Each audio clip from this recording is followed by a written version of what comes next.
कहते हैं और मोहब्बत की इसी मिट्टी को हिंदुस्तान कहते हैं। दुनिया में सुनाई दे उसे कहते हैं खामोशी, और जो आंखों में दिखाई दे उसे तूफान कहते हैं, और हम अपनी जान के दुश्मन को अपनी जान कहते हैं।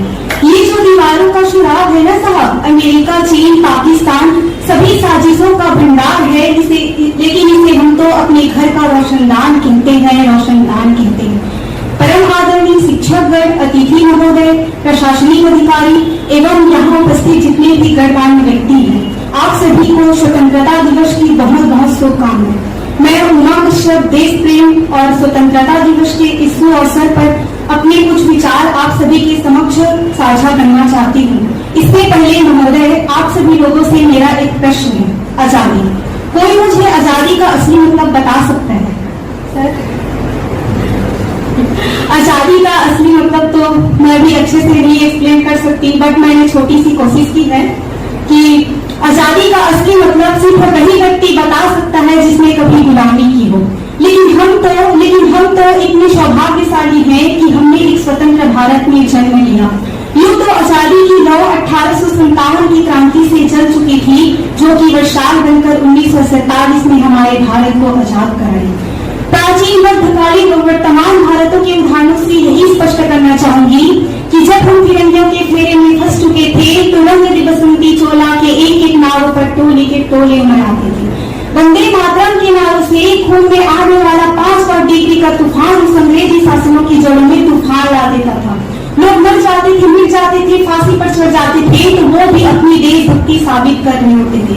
1862, 65 और 71 के युद्धों में अपना सुहाग गवा देने वाली औरत जब घर के हालात ये हो जाया करते थे कि प्यार भी भरपूर गया, मांग का सिंदूर गया, नवी मेहमानों की लंगोटियां चली गई, छोटी छोटी बेटियों की चोटियां चली गई, बाप की कमाई गई, बेटा की पढ़ाई गई, कैसा विस्फोट हुआ कि पूरी जिस्म की ही कई बोटियां चली गई। और आपके लिए तो एक आदमी मरा है साहब, लेकिन मेरे घर की तो पूरी रोटियां चली गई, पूरी रोटियां। पैदा हो जाने के बावजूद एक माँ अपने जवान बेटे को दुश्मनों की धज्जियां उड़ाने के लिए सरहद पर भेजा करती है और खत लिखा कर भेजा करती है कि अम्मा ने खत लिखा है बड़े प्यार से, कि अम्मा ने खत लिखा है बड़े प्यार से, कि पुत्र मेरे ना घबरा जाना, एक इंच भी पीछे ना हटना, चाहे इंच इंच कर जाना, चाहे इंच इंच कर जाना। इस तरह से पूरा परिवार देश बलिदान मांगता है, मर जाने को, मिट जाने को, फांसी पर चढ़ जाने को कहता है। लेकिन मेरे विचारों में यदि कोई व्यक्ति पूरी मेहनत, पूरी ईमानदारी, पूरी लगन के साथ अपना काम करे ना, तो वही असली देशभक्ति है। मैं नहीं मानती कि फेसबुक, इंस्टाग्राम और सबकी डीपी को तिरंगे से रंगना ही देशभक्ति है, और आप कहेंगे कि साल में 2 बार तिरंगा लेना ही देशभक्ति है। तो मैं पूछना चाहूंगी कि फुटपाथ पर रहने वाला वो बच्चा ट्रैफिक की छांव में नंगे पांव में जब तिरंगा बेच रहा होता है, तो क्या उसे आप उसकी देशभक्ति कहेंगे? तो मैं बताना चाहूंगी कि ये उसकी देश की भक्ति नहीं है, बल्कि पेट की भूख की शक्ति है जो उसे ऐसा करने के लिए मजबूर करती है।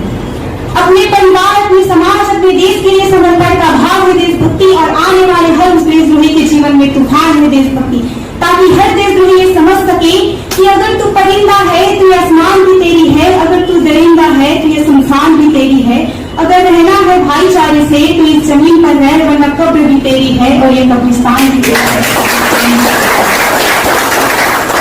जरा सोच कर देखिए, ये हवाएं, ये शाखाएं, ये पेड़ पौधे भी हमसे हैरान हो जाएंगे जब परिंदे भी हिंदू और मुसलमान हो जाएंगे, हिंदू और मुसलमान हो जाएंगे। मेरे विचारों में एक अच्छे राष्ट्र निर्माण के लिए ना तो हिंदू की जरूरत है और ना ही मुसलमान की जरूरत है, अगर जरूरत है तो एक अच्छे इंसान से। मेरे विचारों में हमारा राष्ट्र निर्माण तभी संभव होगा जब देश में महिलाओं की पूजा नहीं बल्कि उनकी इज्जत की जाए। मेरे विचारों में राष्ट्र निर्माण तभी संभव होगा जब हम जाति आरक्षण की बातें नहीं बल्कि समाज शक्तिगढ़ की बातें करेंगे। मेरे विचारों में हमारा राष्ट्र निर्माण तभी संभव होगा जब देश की स्वच्छता अभियान में केवल देश की सरकारें नहीं बल्कि फुटपाथ पर चलने वाला प्रत्येक व्यक्ति अपना सहयोग प्रदान करेगा। मेरे विचारों में हमारा राष्ट्र निर्माण तभी संभव होगा जब एक गरीब बच्चा केवल मध्याह्न भोजन के लिए नहीं बल्कि ज्ञान अर्जन करने के लिए सरकारी स्कूलों की चौखट पर कदम रखेगा। और हमारा राष्ट्र निर्माण तब तक संभव नहीं होगा जब देश का एक नागरिक नैतिक से बीच से भ्रष्ट मानसिक से गंदा धार्मिक से अंधा और प्रपंच में अखंड भारत को खंड खंड करता रहेगा, तब तक राष्ट्र निर्माण संभव नहीं होगा। I am being an Indian, I am being a student, I am being talking with his mother in a field called today in Egypt. Bharat की बेटी इस मंच पर पूरे गर्व के साथ बस इतना कहना चाहूंगी कि हमारा राष्ट्र निर्माण तभी संभव होगा जब आप, मैं, हम सब मिलकर प्रयास करें, क्योंकि हमारी जिम्मेदारी है अपने वतन, अपने देश, अपने राष्ट्र को आगे ले जाने की। मेरा हिंदुस्तान महान था, महान है, महान रहेगा। मेरा हिंदुस्तान महान था, महान है, महान रहेगा। अगर होगा बुलंद हौसला सबके दिलों में तो एक दिन पाकिस्तान भी जय हिंद कहेगा। जय हिंद।